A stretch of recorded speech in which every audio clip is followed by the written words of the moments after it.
하나님께서 오늘 우리에게 주시는 말씀은 골로새서 2장 16절에서 23절까지의 말씀입니다.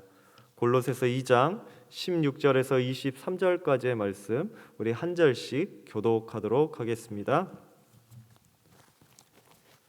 그러므로 먹고 마시는 것과 절기나 초하루나 안식일을 이유로 누구든지 너희를 비판하지 못하게 하라. 이것들은 장래일의 그림자이나 몸은 그리스도의 것이니라. 아무도 꾸며낸 겸손과 천사 숭배를 이유로 너희를 정죄하지 못하게 하라. 그가 그 본 것에 의지하여 그 육신의 생각을 따라 헛되이 과장하고 머리를 붙들지 아니하는지라.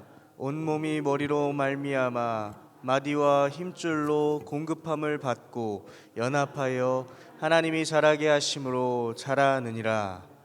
너희가 세상의 초등학문에서 그리스도와 함께 죽었거든 어찌하여 세상에 사는 것과 같이 규례에 순종하느냐. 곧 붙잡지도 말고 맛보지도 말고 만지지도 말라 하는 것이니 이 모든 것은 한때 쓰이고는 없어지리라. 사람의 명령과 가르침을 따르느냐. 이런 것들은 자의적 숭배와 겸손과 몸을 괴롭게 하는 데는 지혜 있는 모양이나 오직 육체에 따르는 것을 금하는 데는 조금도 유익이 없느니라. 아멘. 우리는 어제 골로새서의 말씀을 통해서 골로새 교회를 본격적으로 위협하고 있는 거짓 가르침에 대해서 우리 살펴보았습니다. 그 거짓 가르침은 크게 두 가지였는데 유대의 배경에서 시작된 민간신앙, 귀신론과 천사론에 관한 것이었습니다. 그리고 유대 율법자들이 강조했던 율법, 할례에 관해서 우리 그 문제를 다뤄보았습니다. 그런데 우리는 어제 말씀 가운데 보았습니다. 바울이 이러한 민간신앙이나 율법주의 같은 요소들이 거짓 교사들이 가르치며 복음을 혼탁하게 하는 요소들이 예수 그리스도의 구원으로 말미암아 모두 폐기되었다. 우리는 주님 안에서 승리했기 때문에 이 올무에서 해방되었다라고 가르쳤습니다. 우리가 죄악의 권세에서 승리했다고 선포했습니다. 어제 보았던 골로새서의 말씀이 거짓 교사들이 특별히 영적인 부분, 영적인 신앙의 부분에 관한 문제였다면 오늘 우리가 함께 읽었던 이 16절부터 23절의 본문은 이제 그리스도인의 일상의 문제로 공격하고 있는 거짓 교사의 문제에 관해서 이야기하고 있습니다. 일상 가운데 벌어질 수 있는 그리스도인으로서 삶을 살아가게 되면서 유대 전통과 맞닿아 있을 때 겪게 되는 어려움에 대해서 설명하고 있습니다. 그런 특별히 두 가지가 나옵니다. 유대 율법주의자들 그리고 영지주의자들이라고 말하는 이 두 부류의 가르침에 대해서 어떻게 우리가 방어하고 또 그들을 어떻게 견책해야 되는지 바울이 가르침을 던져주고 있습니다. 오늘 16절과 17절의 말씀입니다. 그러므로 먹고 마시는 것과 절기나 초하루나 안식일을 이유로 누구든지 너희를 비판하지 못하게 하라. 이것들은 장래의 그림자이나 몸은 그리스도의 것이니라. 유대 율법자들이 이제 그리스도인들, 예수를 구주로 모신 사람들, 우리 골로새 교인들의 행동을 문제 삼기 시작했습니다. 너희가 어찌 구원받았다는 백성들이, 너희가 하나님의 자손이라 하는 사람들이 율법을 지키지 않느냐? 율법에 명시되어 있는 음식을 먹는 법, 음식을 지키는 법을 지키지 않고 하나님의 성일은 안식일을 왜 제대로 지키지 않느냐라고 공격하기 시작한 겁니다. 이제 행동들을 보고 이 사람들을 정죄하고 송사하기 시작한 겁니다. 여러분, 유대인이 그렇게 보물처럼 보화처럼 간직하는 율법들이 왜 생겨나게 됐습니까? 당연히 모세 시대에 모세를 통해 율법이 주어졌지만 그 율법이 수백 가지로 세세하게 된 데는 우리 배웠습니다. 바벨론 포로 이후에 하나님을 떠났던 그 배반의 우리의 두려움과 배반의 잘못이 너무 커서 이제 그 말씀을 쪼개서 하나님을 더 신실하게 믿어보자 라고 해서 생겨난 것이 율법입니다. 하나님을 좀 더 잘 경외하기 위해 삶 속에서 더 경건하게 살기 위해 만들어낸 역사적 유물이었습니다. 그런데 우리 그리스도인들은 누구를 믿습니까? 그 한 분이신 하나님, 그 육신의 몸을 입고 오신 예수 그리스도를 믿는데 예수 그리스도께서 우리를 단번에 구원했다고 하는데 아니라고 하는 겁니다. 내가 하나님을 믿는다고 하는데 왜 율법을 안 지키느냐라고 이야기합니다. 내가 이미 구원받고 끝났는데 아니라는 겁니다. 너희가 구원받기 위해서는 율법을 지켜야 한다. 이에 바울이 대답합니다. 저들의 주장은 그림자다. 본질인 본체의 모습인 예수 그리스도가 이 땅에 오셨기 때문에 너희가 그 그림자에 매달릴 필요가 없다. 거짓 교사들이 주장하는 유대교의 전통과 율법이 불완전한 복음을 보완해주는 새로운 장치가 아니라는 겁니다. 복음 플러스 율법이 있어야 구원을 받는 것이 아니라고 이야기합니다. 그래서 바울은 오늘 우리 골로새서뿐만이 아니라 고린도전서에서 이렇게 가르쳤습니다. 온전한 것이 올 때에는 부분적으로 하던 것이 패하리라. 바울뿐만이 아니라 예수님도 우리에게 이렇게 가르치셨죠. 나는 자비를 원하고 제사를 원하지 아니하노라 하신 뜻을 너희가 알았더라면 무죄한 자를 정죄하지 아니하였으라. 인자는 안식일의 주인이리라 하시니라. 아멘. 예수님께서 주인 되시고 예수님께서 안식일에 내가 주인이라고 하는데 그 구원자 되신 예수님으로 부족하다는 겁니다. 율법이 필요하다는 겁니다. 너희가 행동을 해야 된다는 겁니다. 쉽게 말하면 이런 거죠. 제가 대통령이 저에게 그럴 일은 없겠지만 윤석열 대통령이 저한테 전화해서 김치찌개 해주겠다고 용산으로 오라는 겁니다. 그래서 용산 집무실로 막 열심히 가는데 경비가 막아서는 거죠. 뭐라고 막아섭니까? 어떻게 왔냐고. 너 대통령이 오라 그랬다고. 그럼 뭐라 그럽니까? 너 비서실장 만나서 약속했냐고. 아니다, 나 대통령이 바로 나한테 직통전화했다. 아니라는 거예요. 비서실장 만나야지 내가 대통령 만날 수 있다. 꼭 그런 것과 같은 원리죠. 내가 하나님 앞에 구원받았는데 아니다, 바로 갈 수 없다. 율법을 통해야만 온전히 구원받을 수 있다라고 혼탁하고 너희의 구원의 값어치를 떨어뜨리고 있는 겁니다. 사실 우리는 이 골로새서가 이야기하는 것처럼 먹는 법 혹은 주일 성수, 옛날에는 주일 성수를 되게 쪼개서 열심히 지키던 시절이 있었죠. 아무튼 안식일이나 이런 외적인 걸로 우리의 신앙을 공격하지는 않습니다. 율법을 들이밀면서 우리의 신앙이 구원이 잘못됐다고 이야기하지는 않습니다.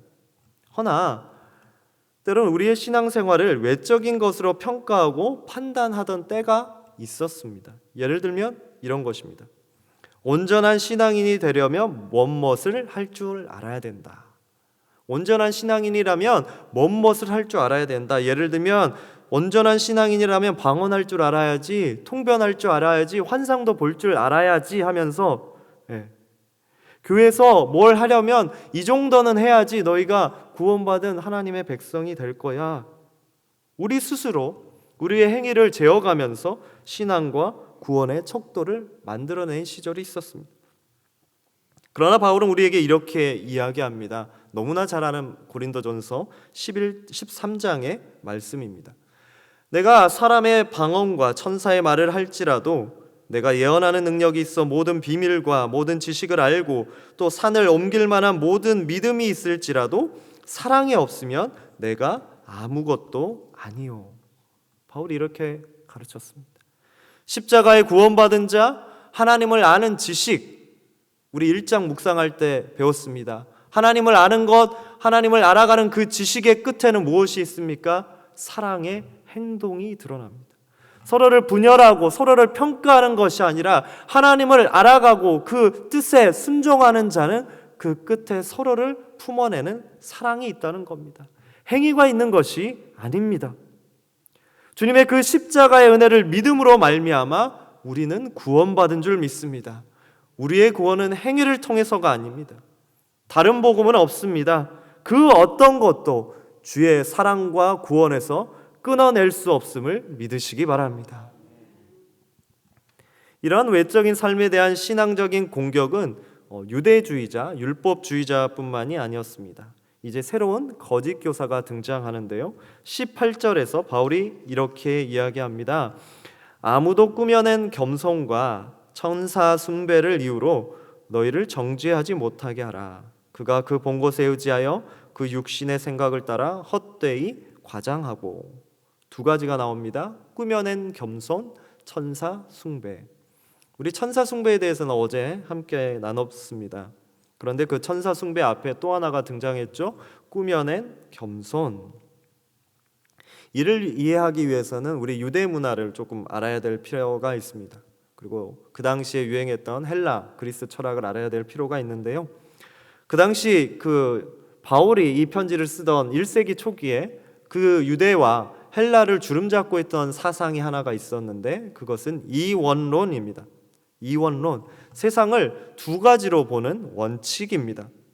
물질의 세상은 저급하고 영적인 세상은 고귀하다.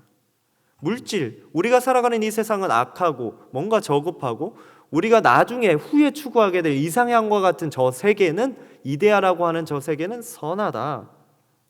때문에 우리가 그 저급한 세상에서 고귀한 세상으로 나아가기 위해서는 뭔가 어떠한 도구와 장치가 필요하다는 겁니다.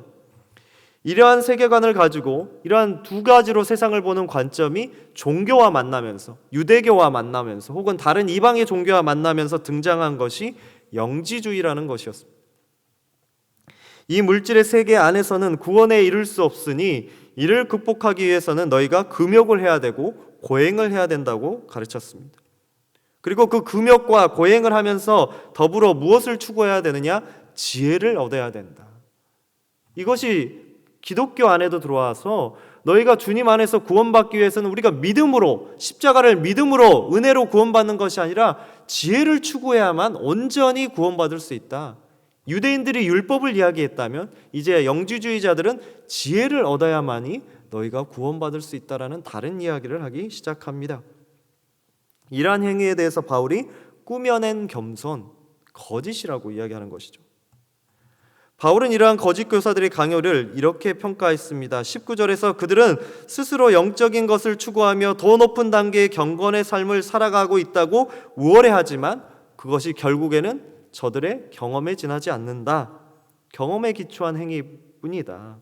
예수 그리스도로부터 나온 체험적 신앙이 아니라는 것입니다. 그래서 오늘 마지막 23절에서 바울은 이러한 상황에 대해 힘주어 이야기합니다. 다 함께 우리 23절 읽도록 하겠습니다. 이런 것들은 자의적 숭배와 겸손과 몸을 괴롭게 하는 데는 지혜 있는 모양이나 오직 육체에 따르는 것을 금하는 데는 조금도 유익이 없느니라. 아멘. 때로는 우리가 이 영지주의의 삶을 살아가고 있는지도 모르겠습니다. 우리는 1세기에 사는 사람도 아니고 이원론을 믿는 사람도 아니지만 때는 우리의 신앙에 있어서 우리도 모르게 이 바울이 배척하고 조심하라고 했던 거짓 교사, 영지주의의 삶을 따르는 건 아닌지 모르겠습니다. 대표적인 게 이렇습니다. 우리가 성과 속을 구분하는 거죠. 이 세상을 세상, 악의 세상, 하나님이 안 계시는 악의 세상이라 이야기하고 하나님은 저 하늘나라에 계신다라고 생각하는 이 생각, 어떻게 보면 이것이 영지주의인지도 모르죠. 특별히 이렇게 성과 속을 분명히 가르는 우리의 마음은 삶에 어려움이 닥쳐오면 닥쳐올수록 우리의 삶이 조금 어렵고 고난이 엄습하면 엄습할수록 우리가 어떻게 됩니까? 현실을 도피하려고 합니다. 왜? 현실을 봐도 희망이 없기 때문에 이 현실에서 빠져나가려고 합니다. 이해는 됩니다. 희망이 없으니까요. 하루를 살아도 눈을 뜨고 일어나도 바뀐 게 없으니까, 희망이 없으니까 이 세상이 악하고 소망이 없다라고 이야기할 수 있습니다. 바로 그때 우리의 신앙적 사고가 굳어지죠. 우리 하나님을 만나는 곳이 영적인 세계, 사후의 세계로 국한되어 버립니다. 하나님이 계신 곳이 영적인 세계, 저 멀리에 있는 사후의 세계로 국한됩니다. 그래서 우리가 하나님 나라 이야기하지만 그 하나님 나라가 이 땅에 있는 것이 아니라 내세의 세계로 바뀌어 버립니다.